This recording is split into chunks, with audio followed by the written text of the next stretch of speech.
Book of Heaven, Volume 22, Part 3.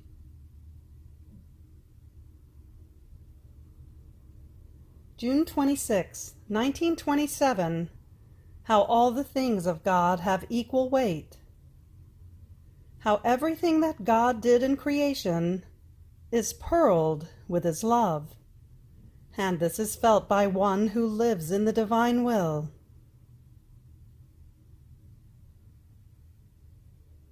I was doing the usual round in the divine Fiat, and while going around throughout the whole creation, I thought to myself, how much light and heat must my Creator have within Himself, if He released so much of them in creating the sun? Oh, how He must feel Himself burn with His own heat, as He contains so much of it.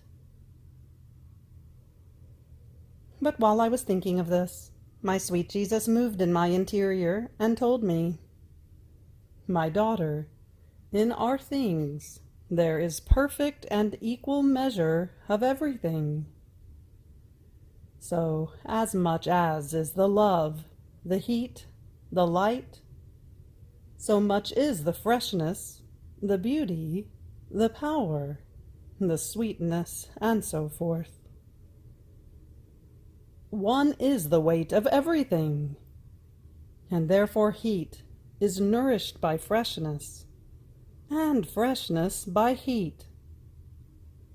Light is nourished by beauty, and beauty nourishes light, in such a way that one tempers the other.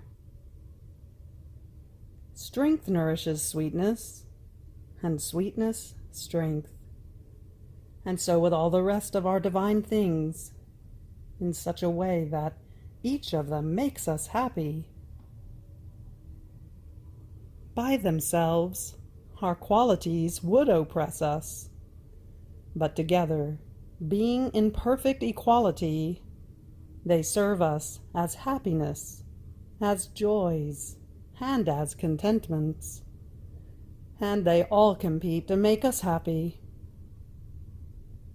Heat brings us the happiness of love, and freshness brings us the joys of what is beautiful, of what is fresh. Light brings us the joy of light, and beauty, tempering the vividness of light, brings us the happiness of what is beautiful, good, holy, immense.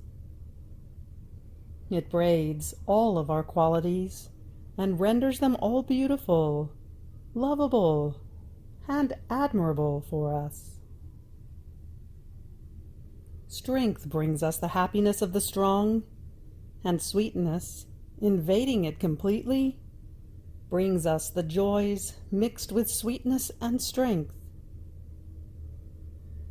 And everything that can be seen in creation is nothing other than outpourings of the abundance of light, of heat, of freshness, beauty, and strength that we possess within ourselves.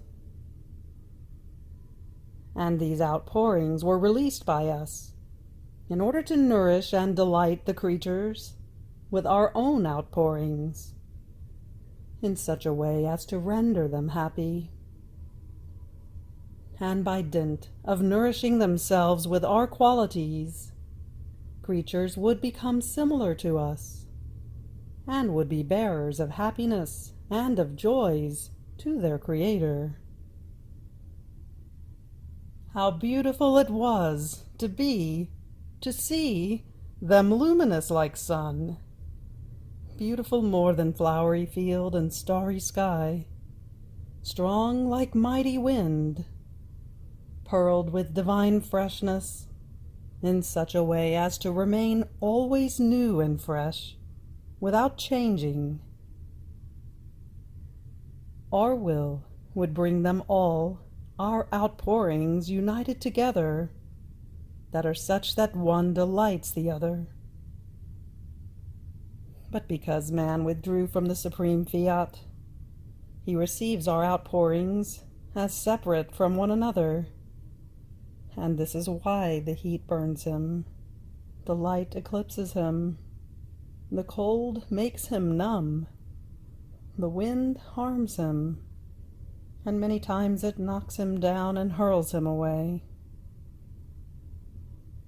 Not seeing in man the facsimile of his Creator, or the bond of union with the divine Fiat, our qualities act as separate over him, and he does not receive the happiness that they contain as united.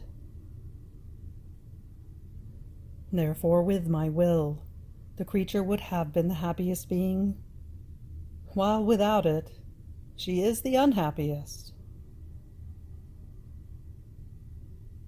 Then I continued my flight in the divine volition, and hovering over each thought and act of creature, over each plant and flower, and over everything, I impressed my I love you, and I asked for the kingdom of the divine Fiat.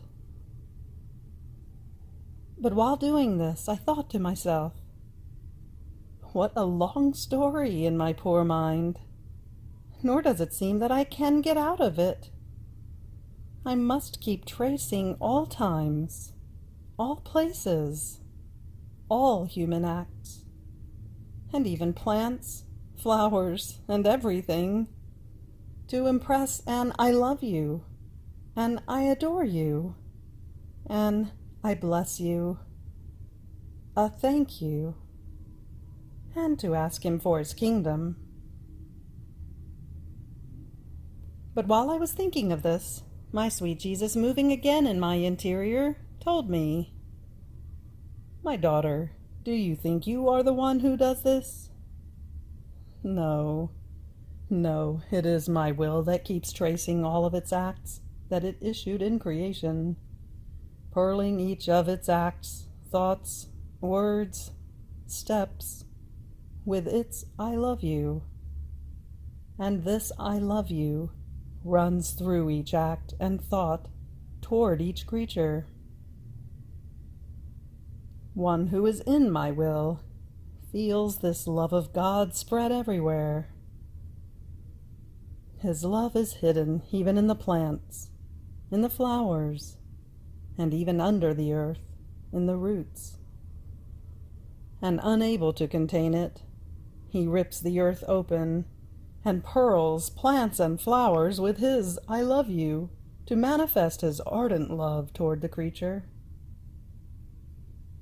And when my will reigns in the soul, it wants to continue its I love you of creation, and therefore it calls you to follow its eternal love, and calling each thought and act, as well as all created elements, it says and makes you say, I love you, and with its very will, it makes you ask for its kingdom, so as to bind it once again in the midst of creatures. What enchantment, my daughter, to see your I love you united to that of my will, flowing in each thought and act of creature, and asking for my kingdom.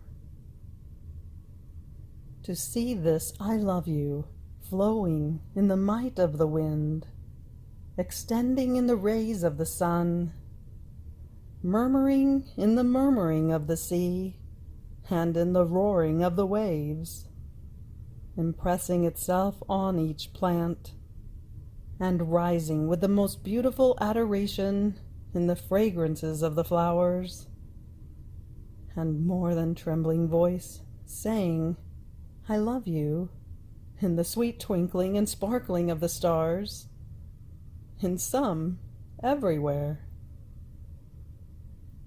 One who does not live in my divine will does not hear this language of my eternal love in all of its acts and in each created thing. But one who lives in it feels herself being called to love so many times, for as many times as her Creator has loved her. All things speak with holy eloquence about my love.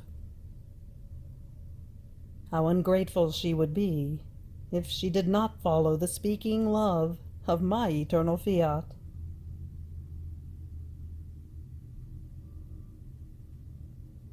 June 29th, 1927. How God keeps his gaze fixed on our interior. For one who lives in the divine will, everything becomes will of God.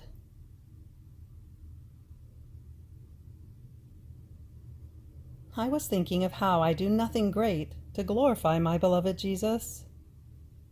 And he, moving in my interior, told me, "My daughter, I do not look at what you do externally, but I look at whether the font of your interior is full of my love alone, and so much as to overflow outside in your external acts, in such a way that your external acts, too, remain all pearled, as though by celestial dew, by the font of my love that you contain inside. So my gaze is always fixed on your interior, and if my love, united with my divine will, murmurs always within you, you are always beautiful in my eyes. Beautiful if you pray, beautiful if you work and suffer, beautiful if you take food, if you speak, if you sleep. You are always beautiful to me. In each act of yours, whatever it may be, you receive a new tint of beauty from my will, such as to make you appear more beautiful in my eyes.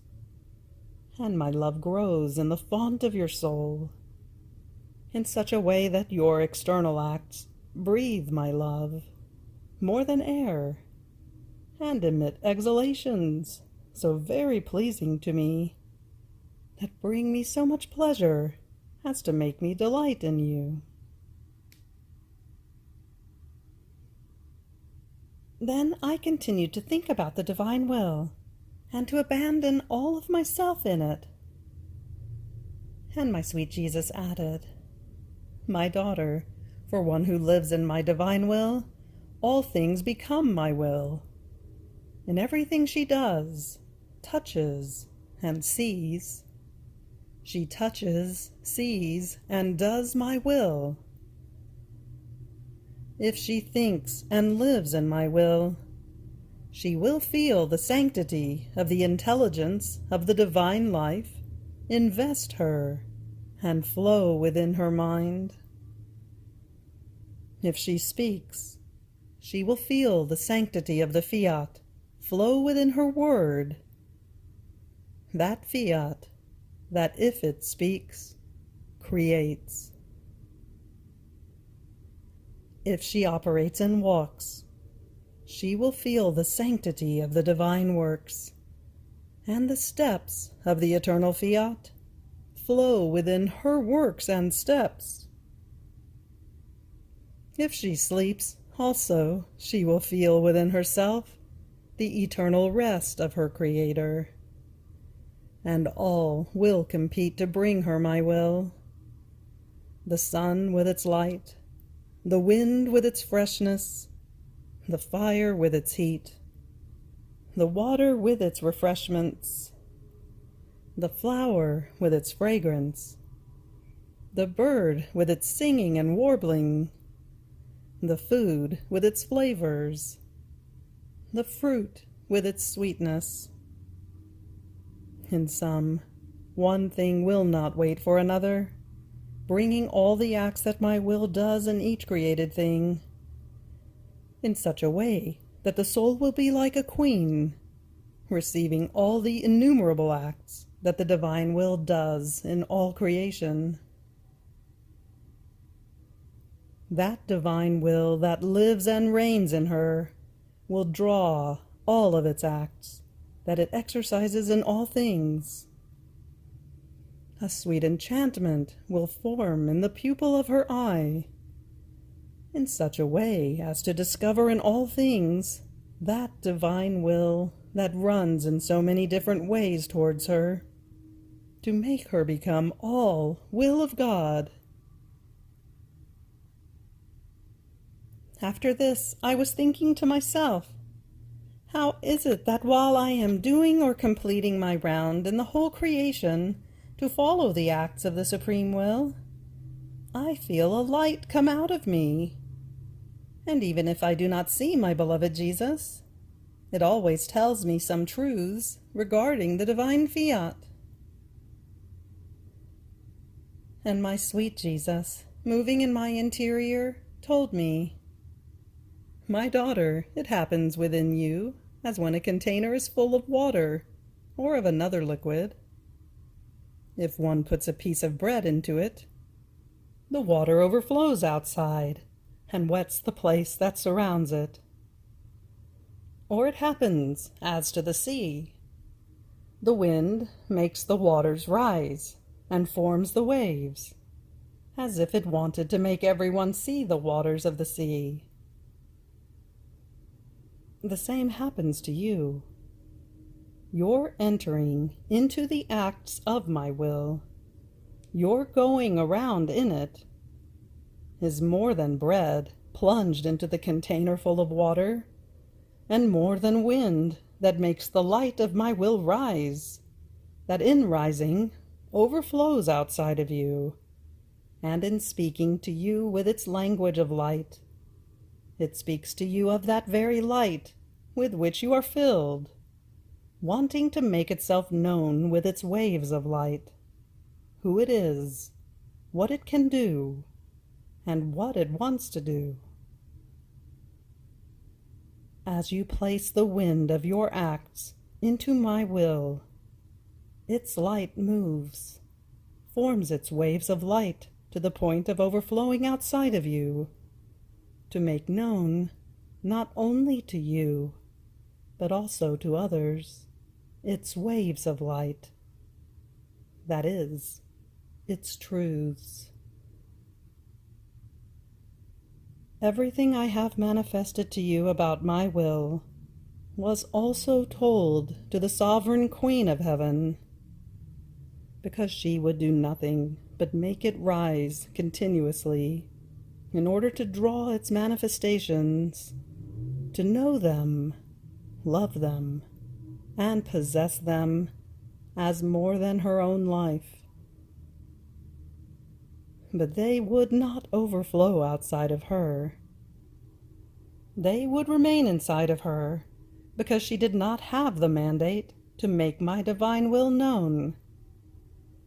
It was not her mission, and so she kept them in her heart, even the littlest truths, just as the greatest, as precious relics, as sacred deposits, waiting for you, who were to have a mission all special, so as to administer to you her wind also, that you might make the waves of the light of the divine will rise, so that, as they would overflow outside of you, she might have her part in making my will known.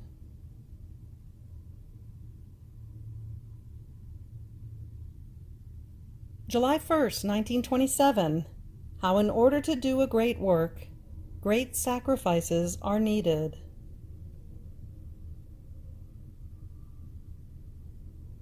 My adorable Jesus hides more and more, and even when I am writing, I no longer feel his light, as I used to do almost until now, whispering to me the necessary words about what he wanted me to write. For one word alone that he had spoken to me in the little visit he would make to my soul, in the act of writing, he would whisper to me so many of them in my interior, to the point of making his most sweet voice resound on my lips, that I could not manage to write them all. And now everything is struggle, everything is strain, everything is poverty. Poverty of light, of words, of the necessary terms. My poor eyes become filled with sleep, and I have to make incredible efforts to be able to write a few lines. And these efforts wear me out. They debilitate me so much that I cannot go on. Oh, how I miss he who was for me light, word, prompter, dictator. There is a footnote here that the word dictator means one who gives dictation. So beginning the sentence again. Oh, how I miss he who was for me light, word, prompter, one who gives dictation, and would give me such vigil that my eyes would not be able to close for sleep, if not when my beloved Jesus would come to take me with him. So given all this, after I had written, with incredible struggle, I was thinking to myself that maybe it is no longer will of God that when blessed Jesus tells me something, I should write on paper. And if he does not want it, neither do I want it. But while I was thinking of this, my sweet Jesus came out from within my interior, as though to sustain me, for I felt I was dying from the effort I had made in writing a little bit. And he told me, "My daughter, the greater a work is, and the more good it must bring to the human family, the many more heroic sacrifices are needed." How many sacrifices, pains, sorrows, and even death did I not suffer in order to form the work Redeemer of creatures? Because the work was great, everything was to be great. Sorrows, unheard of pains, the most infamous humiliations, invincible love, heroic strength, and unsurpassed patience. Everything was to be great, because when a work is great, creatures are taken from all sides, so that they may receive the good that a great work contains within itself, except for some obstinate and perfidious one who wants to escape by force. On the other hand, when a work is small, great sacrifices are not required, and therefore, with a small work, not all creatures can receive the good of it. In fact, since what is great is missing, some will not find the way. Some will lack the ground under their feet, some the light, and some will lack the enrapturing force of a sacrificed and sorrowful love. In some, few will be those who will be able to receive the good of a small work, because it lacks the life and the substance to be able to give itself to whoever wants to receive it. Now, my daughter, the work of the kingdom of the divine Fiat is the greatest work, and while it holds hands with the work of redemption, because of the divine glory and the good and sanctity it will bring to creatures, it surpasses the very redemption. This is why great sacrifices, innumerable pains and sorrows, incessant prayers are needed. Therefore, I had to choose a creature who voluntarily would accept the long sacrifice of many years, of many different pains.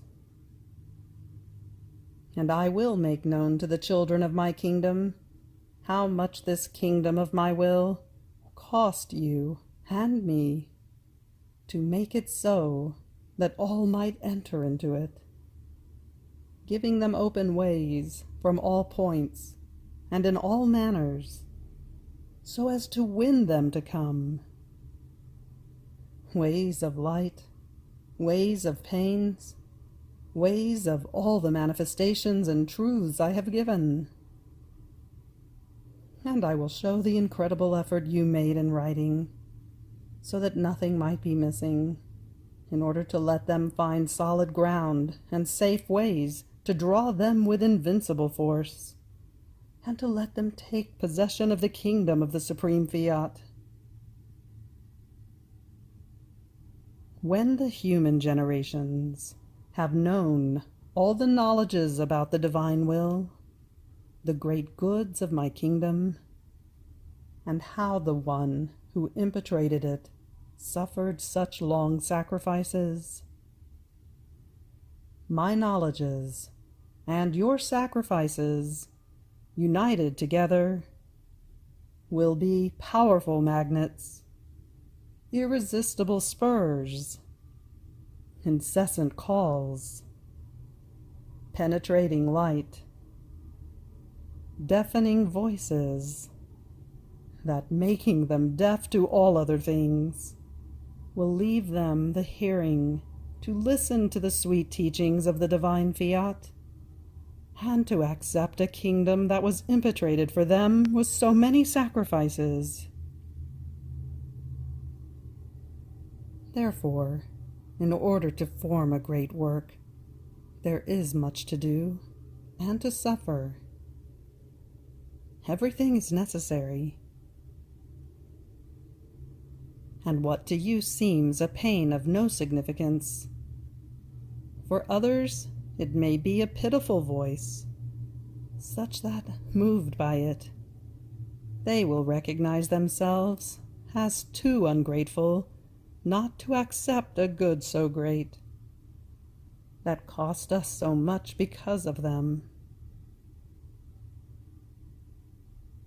Therefore, let me do, and leave me free to do what I want.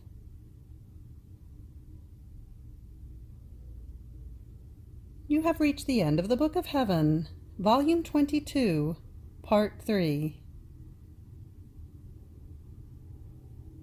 Fiat.